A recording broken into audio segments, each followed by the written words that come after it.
आप सभी को नववर्ष की हार्दिक शुभकामनाएं। परमपिता परमात्मा की कृपा आप सब पर, हम सब पर ऐसे ही बनी रहे। ऐसे ही हम सब साथ मिलकर के हंसते रहें, खिलखिलाते रहें, मुस्कुराते रहें। यही मेरी ईश्वर से कामना है, परमपिता परमात्मा से प्रार्थना है। एक बार फिर से आप सबको नववर्ष की हार्दिक शुभकामनाएं। ये जो नया वर्ष है आप सबके लिए बहुत मंगलमय हो, ऐसी मैं ईश्वर से कामना करता हूँ। और स्वास्थ्यवर्धक हो, सबसे बड़ी बात है कि आपके लिए स्वास्थ्यवर्धक हो ये नया वर्ष, ऐसी मैं ईश्वर से कामना करता हूँ। और इसमें जो मैं आपका सहयोग कर सकता हूँ वो ये कि आने वाले 2 महीने में ही लगभग आपका जो जीवन दर्शन योगपीठ प्राकृतिक चिकित्सा सेवा केंद्र का हम लोग निर्माण कर रहे हैं, वो तैयार हो जाएगा 2 महीने में ही। तो वहाँ पर आप लोगों की सेवा करेंगे, आप स्वस्थ रहेंगे। जो रोगी हैं वो निरोगी हो जाएंगे और जो निरोगी हैं वो आजीवन निरोगी रहेंगे, ऐसी हम ईश्वर से कामना करते हैं। और यदि आप इस चीज़ को अपनाते हैं तो प्रिय बंधुओं, आज नवरात्रि भी शुरू हो गए आज से, और नवरात्रों में उपवास किया जाता है। उपवास का मतलब जान लें, हमारे ऋषि मुनि कहते हैं कि लंघनम परम औषधम, कि लंघन जो है वो दुनिया की सबसे बड़ी दवाई है। और लंघन का मतलब उपवास। तो अभी जो आप उपवास कर रहे हैं ये दुनिया की सबसे बड़ी मेडिसिन है, इससे बड़ी कोई दवाई संसार में नहीं है। जो व्यक्ति उपवास करेगा, खास करके इन दिनों में, इन 9 दिनों में, क्योंकि इस समय मौसम परिवर्तन होता है, आपका जो ब्लड है वो भी चेंज होता है, तो पूरे शरीर में बहुत सारे परिवर्तन होते हैं इस समय के दौरान। इसीलिए नवरात्रों का विधान हमारे ऋषि मुनि ने किया, हमारे पूर्वजों ने किया। तो इन नवरात्रों में जो उपवास करेगा वो निश्चित रूप से स्वास्थ्य के लाभ को पाएगा। तो प्रिय बंधुओं, लेकिन उपवास में हमारे ऋषियों ने लिखा कि लंघनम परमौषधम, कि लंघन दुनिया की सबसे बड़ी औषधि, हमारे उपवास दुनिया की सबसे बड़ी औषधि है। अब उपवास का मतलब क्या है वो जान लेते हैं। उपवास का मतलब है ना कुछ खाना ना कुछ पीना, ये है उपवास।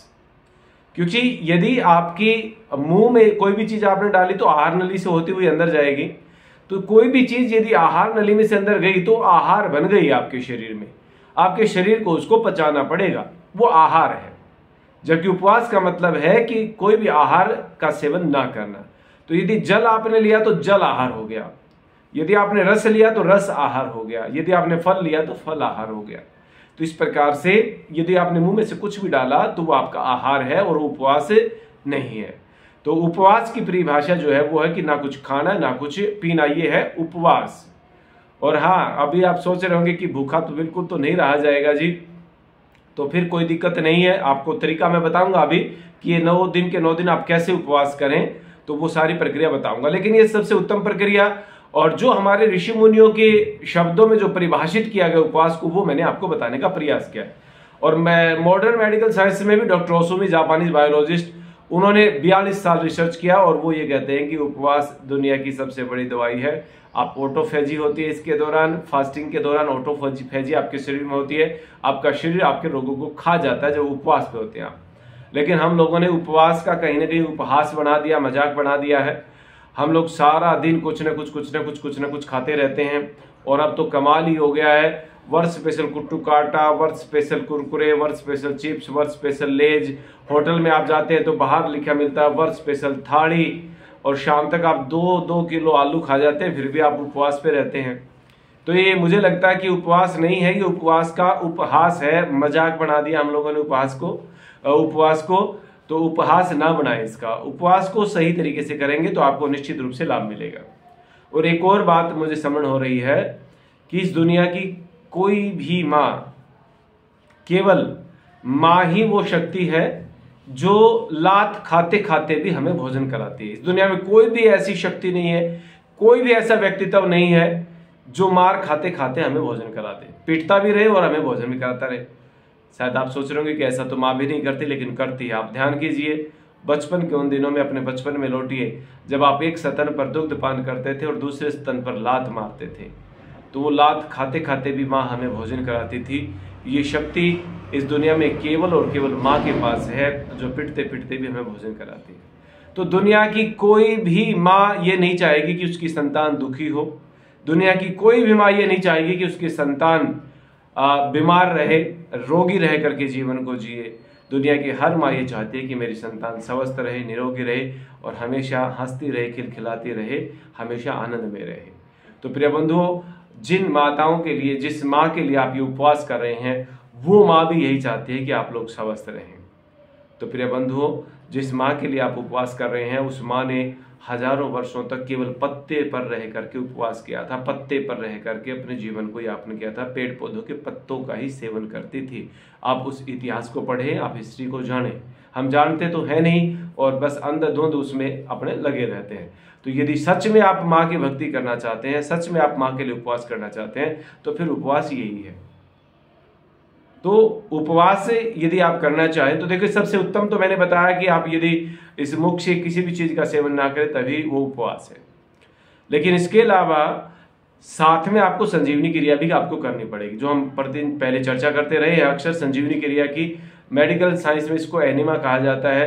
तो क्योंकि यदि पेट का शोधन नहीं होगा तो आपकी बड़ी आंत में बहुत सारा गंध भरा पड़ा है, और इतना गंध भरा पड़ा है कि आप इमेजिन नहीं कर सकते, आप सोच नहीं सकते हो। तो वो गंध जहां पर, देखिए बिल्कुल सिंपल सीधी भाषा में बात करता हूँ, जहां पर गोबर होगा वहां पर गैस जरूर होगी, जहां पर कूड़ा होगा वहां पर कीड़ा जरूर होगा। तो हमारी आंत में जो गोबर भरा पड़ा है वहां पर गैस बनेगी ही बनेगी। और जब आप उपवास करना शुरू करते हैं तो फिर वो गैस बनती है, आपके सिर में चढ़ती है, सिर में दर्द होता है। तो इसीलिए यदि साथ में आप संजीवनी करते हैं तो वो आपका गंध जो है वो बाहर निकलेगा। सारा का सारा गंध जो आप देख रहे हैं स्क्रीन पर, ये पूरा गंध इतना भरा पड़ा हमारे पेट में कि आप इमेजिन नहीं कर सकते, आप सोच नहीं सकते कभी भी कि इतना गंध हमारे पेट के अंदर हो सकता है। तो प्रिय बंधुओं, ये है, ये एक्चुअल में है। हमने अनुभव किया है, पिछले 2 साल से हमने इसको जिया है। और हर बीमारी की जो रूट कोज है वो आपकी गट है, आपके इंटेस्टाइन है, आपकी बड़ी आंत है। चलिए हम असली मुद्दे से फिर भटक जाएंगे। तो ये सारा का सारा गंध आपके पेट में है, इसमें कोई दो राय नहीं है। इसकी सफाई करनी बहुत जरूरी है। आप स्वस्थ रहेंगे, निरोगी रहेंगे जब ये साफ हो जाएगा। तो हर बीमारी का निराकरण आपके पेट के शोधन से हो जाता है, आपकी बड़ी आंत की सफाई से हो जाता है। तो इसीलिए मैं बात कर रहा था कि भी केवल या तो निर्जला रहें आप 9 दिन, निर्जला नहीं रह सकते तो फिर आप प्रयास करें कि 3 दिन निर्जला, 3 दिन रसाहार और 3 दिन फलाहार पे रहिए। ये भी नहीं कर सकते तो कम से कम 1 दिन निर्जला, 1 दिन रसाहार, फिर तीसरे दिन फलाहार, फिर 1 दिन निर्जला, फिर 1 दिन रसाहार, फिर 1 दिन फलाहार, फिर 1 दिन निर्जला, फिर 1 दिन रसाहार, फिर 1 दिन फलाहार। ऐसा आप कर सकते हैं। और जो ऐसा भी नहीं कर सकते तो वो आपका मन करे जब आप जूस पिए, रस पिए, आपका मन करे जब फल खाएं, आपका मन करे जब सलाद खाएं, आप इस प्रकार से भी ये उपवास कर सकते हैं। लेकिन प्रोसेस्ड फूड कुछ भी ना खाएं, आग पे पका के कुछ ना लें, डेयरी प्रोडक्ट कुछ भी आप सेवन ना करें 9 दिनों में, और साथ में संजीवनी क्रिया करते रहें। इससे आपका जो उपवास का लाभ है वो पूर्ण रूप से मिलेगा, और जो हमारी माँ चाहती है वो आपको लाभ भी मिलेगा, स्वास्थ्य भी मिलेगा, आनंद भी मिलेगा। तो यही हम सब की माँ चाहती है।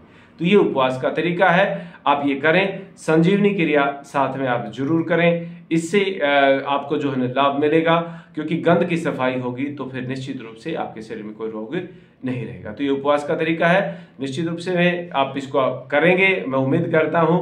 और जो पहले अभ्यास कर चुके हैं वो एक बार फिर से 9 दिनों में करिए। तो साल में 2 बार नवरात्रे आते, केवल नवरात्रे भी कर लेंगे संजीवनी के साथ में, तो आप कभी भी रोगी नहीं हो सकते हैं। तो आज के लिए बस इतना ही, फिर मिलेंगे अगली वीडियो में एक नए विषय के साथ में। आप सबका बहुत बहुत आभार, धन्यवाद, धन्यवाद, धन्यवाद।